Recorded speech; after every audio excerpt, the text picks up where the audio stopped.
So Little Amélie, or the character of Rain, is based on the short story of Amélie Nothomb, who was a Belgian girl who grew up in Japan.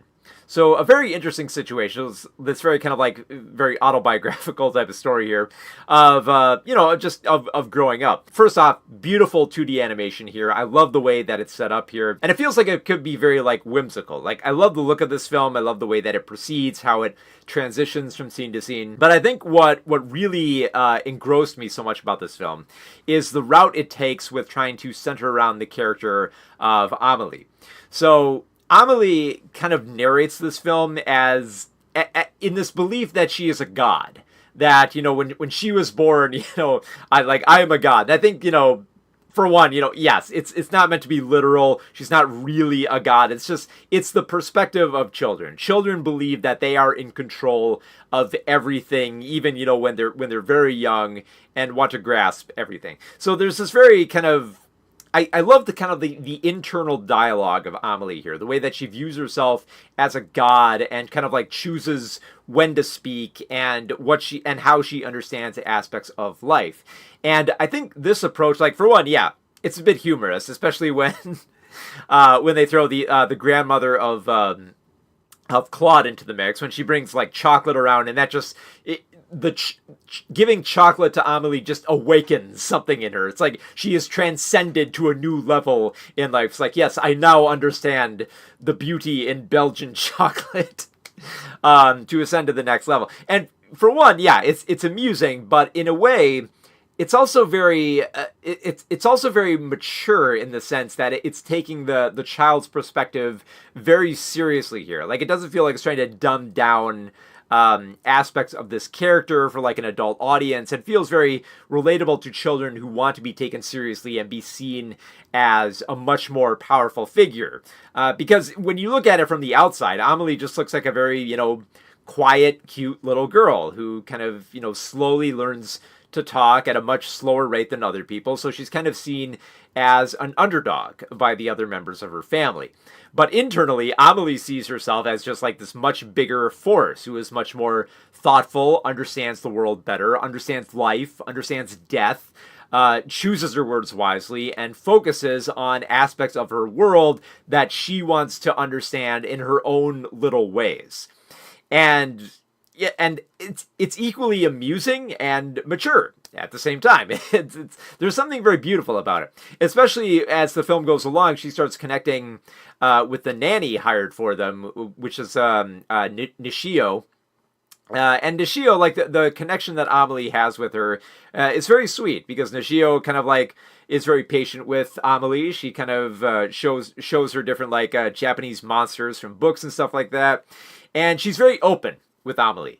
I love the dynamic that develops between them, where it feels like they can talk about anything. Because at one point, Amélie starts asking questions about Nishio and her family, and Nishio kind of briefly brings up the war, and Amélie starts questioning, okay, what happened during the war, and did your family die, and and Nishio's kind of like, well. Yeah, and Nishio, having developed this relationship with Amélie, feels like, yeah, I can be more honest about what went down during the war and how I was buried in rubble and how a lot of people didn't make it, and just be this open with this very little girl in a way that doesn't feel like it's trying to be too traumatic or soften as much of, this discussion of mortality. Because it does feel like it's an important aspect that Nishio wants to communicate as much as she focuses on cooking or teaching her how to write in Japanese. She puts as much focus into these very difficult topics to talk about as the easy ones. And it makes it all the more heartbreaking why she would be torn away from Amélie when the mean landlady called Kashima wants to separate Nishio from Amélie, feeling that Amélie should not be hanging out with Nishio because Kashima very much has wounds, emotional wounds left over from the war, where she doesn't want to mix with foreigners or outsiders. So this Belgian family that she's, giving a house to, because Amelie's father is a diplomat. She doesn't feel really good about it, and she doesn't want Nishio to connect that much with Amélie, feeling that she's going to betray her country.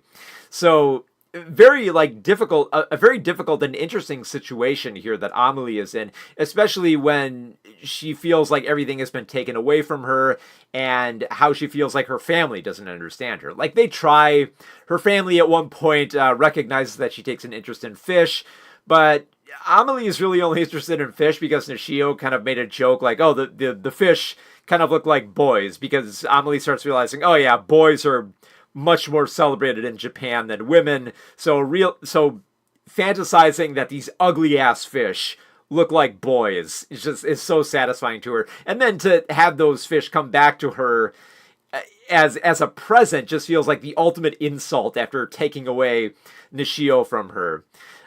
Even I was surprised at one point, the film actually goes as far as to have Amélie kind of delve deeper into the spiritual side of herself when she tries to grapple with a death in the family in a very unique way that balances, I think, kind of like the mature and the fantasy of it at the same time. So and for those wondering, yes, the film is cute. It is very adorable. It's quirky, but I think it might surprise people just how mature this film is in depicting a child in a very unorthodox situation that is worth exploring for all the problems that come with the culture clash and how children kind of look at the world, especially from Amelie's perspective, which doesn't feel the same as her brother and sister here. It feels like she's growing up in a much different environment with a much different life and kind of struggles to understand the world in a way that is both understandable, heartbreaking, and has its moments of joy at times. So very beautiful film, like both the way that it looks and the way that it's told. Just a very beautiful, mature story that I think that is very essential, I think, for children to watch, especially for how much agency Amélie is given.